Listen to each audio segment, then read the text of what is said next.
मैं पंकज कुमार मंत्रा क्लासेस में मैथ और रीजनिंग पढ़ाता हूं। यह ब्रांच आपको मथुरा हाई स्कूल जो कि बिद्दुपुर प्रखंड के अंतर्गत आता है, इसकी पहली ब्रांच, और दूसरा ब्रांच महनार बाजार में सब्जी मंडी के बगल में सरस्वती मंदिर के पास में है।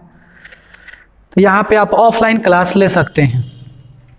आज हम वीडियो लेके आए हैं कि दशमलव वाला वर्गमूल कैसे निकालें। पिछले क्लास में हम लोग देखे थे कि किसी भी वर्गमूल को हम लोग कैसे सेकेंडों में देखते ही पता कर लेंगे कि किस चीज का वर्गमूल है, लेकिन वह वर्गमूल जो था वह परिपूर्ण वर्ग का वर्गमूल है।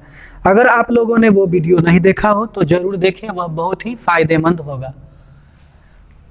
देखिए, पिछला वर्गमूल में हम लोग परिपूर्ण वर्ग का वर्गमूल देखे थे, जैसे कि कुछ इस तरीके से था कि अगर 9801 का वर्गमूल जानना है तो सिर्फ अंतिम दो अंक देख के हम लोग जान जाते थे कि वर्गमूल इसका कितना आने वाला है।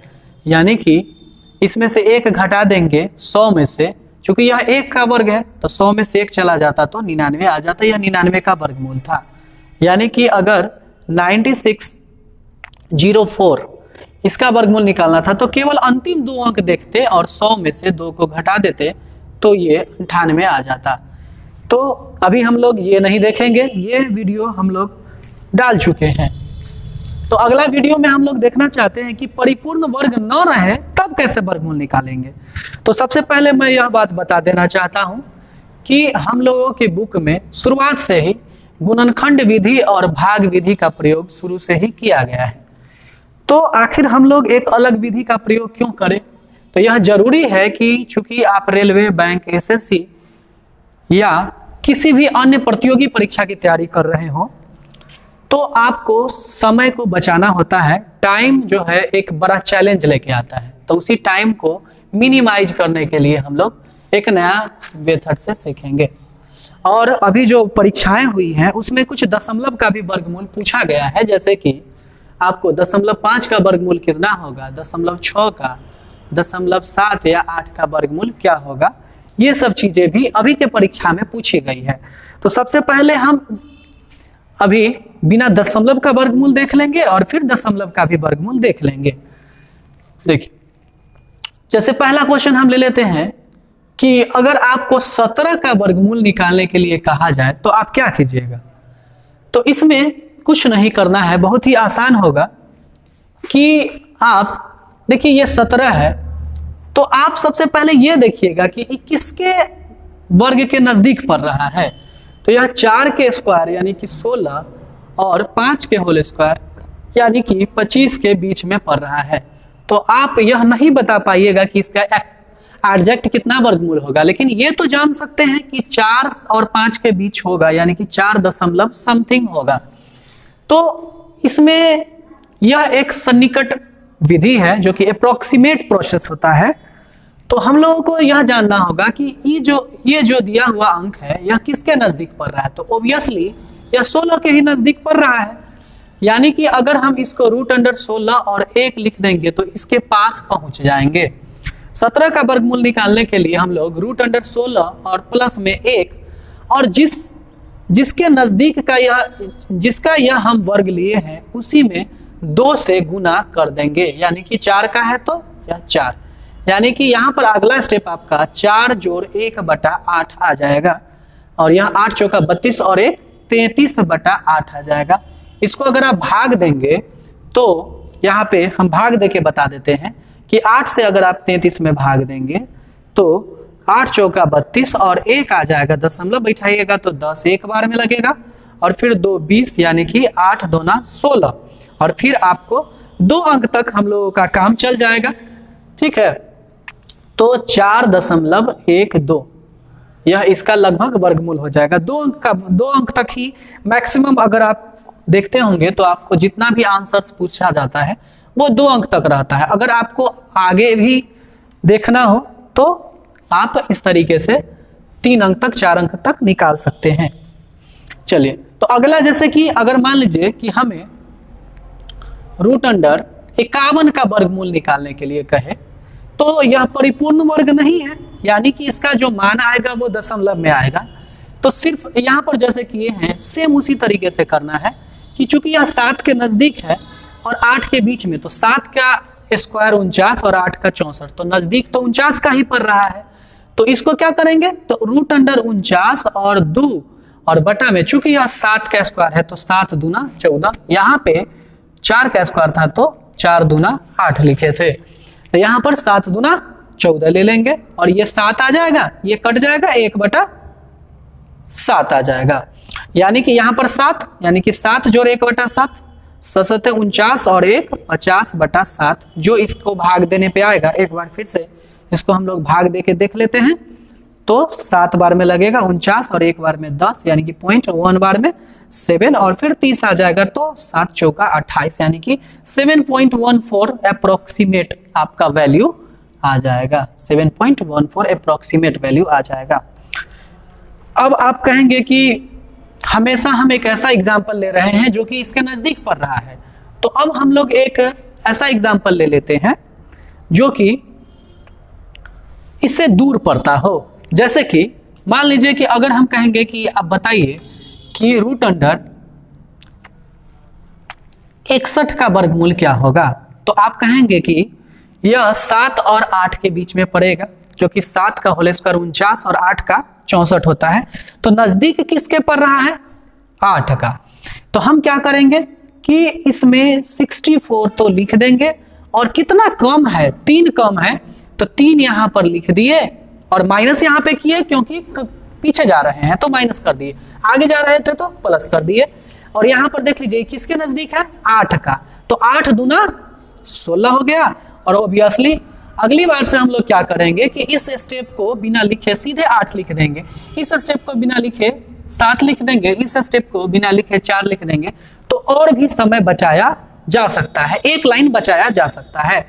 यानी कि 8 में से 3/16 घटा देंगे तो 8 16 8 कितना हो जाएगा, 128, 16 8 128 हो जाएगा। और इसमें से 3 को घटा देंगे बटा में 16, यानी कि 125 और बटा में 16। एक बार इसको भाग दे लेंगे, यानी कि 16 में 125 से भाग दे देंगे, तो ये आपका कितना बार में लग जाएगा, 7 बार में, यानी कि 6 7 42, यानी कि 2 हो जाएगा ना, 112 बार में। ठीक है, तो घटा देंगे तो ये आ जाएगा 13 आ गया। अब फिर अभी जो है इसमें दशमलव बैठाना पड़ेगा, 130, तो फिर एक इस बार 8 बार में लग जाएगा, 128 बार में। अब घटाएंगे तो कितना आ गया, 2, यानी कि 20, फिर से एक बार में, यानी कि 7.81 आपका वैल्यू आ जाएगा। तो अभी आप लोग देख लिए होंगे कि किस तरीके से हम लोग परिपूर्ण वर्ग न रहे तो वर्गमूल किस तरीके से निकालेंगे। तो यह बहुत ही आसान होगा, क्योंकि अभी हम बता रहे हैं तो इसको बहुत ही स्लोली बता रहे हैं ताकि आपको समझ में आए। लेकिन जब आप कैलकुलेशन कीजिएगा तब आप इस स्टेप को डायरेक्टली लिखिएगा, और इस स्टेप को डायरेक्टली भिन्न के जोड़ करने के लिए 8 चौका 32 और 1 33 और बटा में 8 कर लेंगे। ठीक है, तो अब हम लोग सीख चुके हैं कि अगर किसी भी संख्या का वर्गमूल निकालना हो तो किस तरीके से निकालेंगे। तो एक बार हम लोग दशमलव के तरफ बढ़ जाते हैं। अब ये परीक्षा में जो क्वेश्चन पूछी गई है इसको थोड़ा सा ध्यान से देखिए। ये वाला क्वेश्चन, अगर आपको ये क्वेश्चन बनाने आ गया है तो ये क्वेश्चन भी बनाने आ जाएगा। जैसे कि देखिए यहाँ पे इसको मिटा देते हैं। 0.5 का अगर आपको वर्गमूल निकालना हो तो सीधी सी बात है कि आप इसको 5/100 भी लिख सकते हैं, 5/100 लिख सकते हैं। अब यहाँ पे आप कहिएगा कि सर आप 5/100 क्यों लिख दिए, आप 5/10 भी तो लिख सकते थे दशमलव हटाने के लिए। यह इसीलिए लिखा गया है ताकि इसका वर्गमूल निकालना हमें आसान होगा, यानी कि ये जो है √5 और बटा में 10 के बराबर होगा। यह जो है √5 और बटा में 10 के बराबर होगा, यानी सॉरी यहाँ पे 50 हो जाएगा, एक मिनट, यहाँ पर जो है 50/100 हो जाएगा। तो 50/100 जो है, तो जो ऊपर में तो 50 ही रहेगा और नीचे में 10 रहेगा। तो यहाँ पर आप लोग देख लीजिए कि √50/100 इसका वर्गमूल निकल सकता था, इसीलिए हम जानबूझकर एक 0 ज़्यादा ले लिए, नहीं तो हम चाहते तो इसको 5/10 भी ले सकते थे। तो नीचे वाला का तो वर्गमूल निकल गया। अब इसको क्यों ढोते चले, क्योंकि अगर हमें 10 या 100 से भाग देना होता है या गुना करना होता है तो ये इसमें सिर्फ दशमलव का शिफ्टिंग करना होता है। तो ये तो बड़ा आसान होगा, हम बाएं तरफ दशमलव को एक शिफ्ट कर देंगे, यानी कि अगर हमें 50 का वर्गमूल निकालने आ जाएगा तो हम 0.5 का भी निकाल लेंगे। तो अभी हम तुरंत सीखे हैं 0.5 50 का निकालना हो, यानी कि ये 49 और 1 ज़्यादा है और ये 7 का है तो 7 दूना 14 यहाँ पर लिख देंगे, और ये 7 और जोड़ 1/14 यानी कि 14 सत्ते 98 और 1 99/14 का जो वैल्यू आएगा उसको एक बार देख लेते हैं, यानी कि 99 में भाग दे देंगे तो 14 सत्ते 98 आ जाएगा और 1 यानी कि फिर से पॉइंट ले लेंगे, और एक बार यहाँ पे नहीं लगेगा तो 0 लेना पड़ेगा, 0 लेना पड़ेगा, एक अंक से नहीं हुआ तो फिर एक बार ये आपका डबल 0 ले लिए है ना, तो 14 सत्ते 98 हो जाएगा। यानी कि फिर से देख लीजिए कि 14 से भाग दिए 14 सत्ते 98, और चूंकि यहाँ पर अंक 1 बचा हुआ था इसमें नहीं लगता तो हम पॉइंट दिए थे 1 0 और फिर एक एक्स्ट्रा 0 लेने के लिए हम लोग 1 0 ले लिए, तो ये फिर से 7 बार में लग गया, तो यहाँ पर 7.07 आ गया है। अब इसमें थोड़ा ध्यान दीजिए कि चूंकि हमें 50 का पता चल गया है और बटा में 10 है तो हम इसको दशमलव शिफ्टिंग कर देंगे, इसको मिटा देते हैं, इसका वैल्यू 7.07 आ जाएगा। तो बस हमें दशमलव को बाएं तरफ शिफ्ट कर देना है। तो जब हम इसमें 10 से भाग दे देंगे, ये वाला 10 यहाँ पे लाए हैं, थोड़ा ध्यान से दीजिए, तो ये बाएं तरफ खिंचाएगा, यानी कि 0.707 इसका वर्गमूल हो जाएगा, 0.707 इसका वर्गमूल हो जाएगा। यानी कि इस तरीके से हमें किसी भी चीज का वर्गमूल निकालना होगा तो हम निकाल सकते हैं। ये ऊपर वाला हम मिटा देते हैं, आप लोग इससे पहले स्क्रीनशॉट भी ले सकते हैं।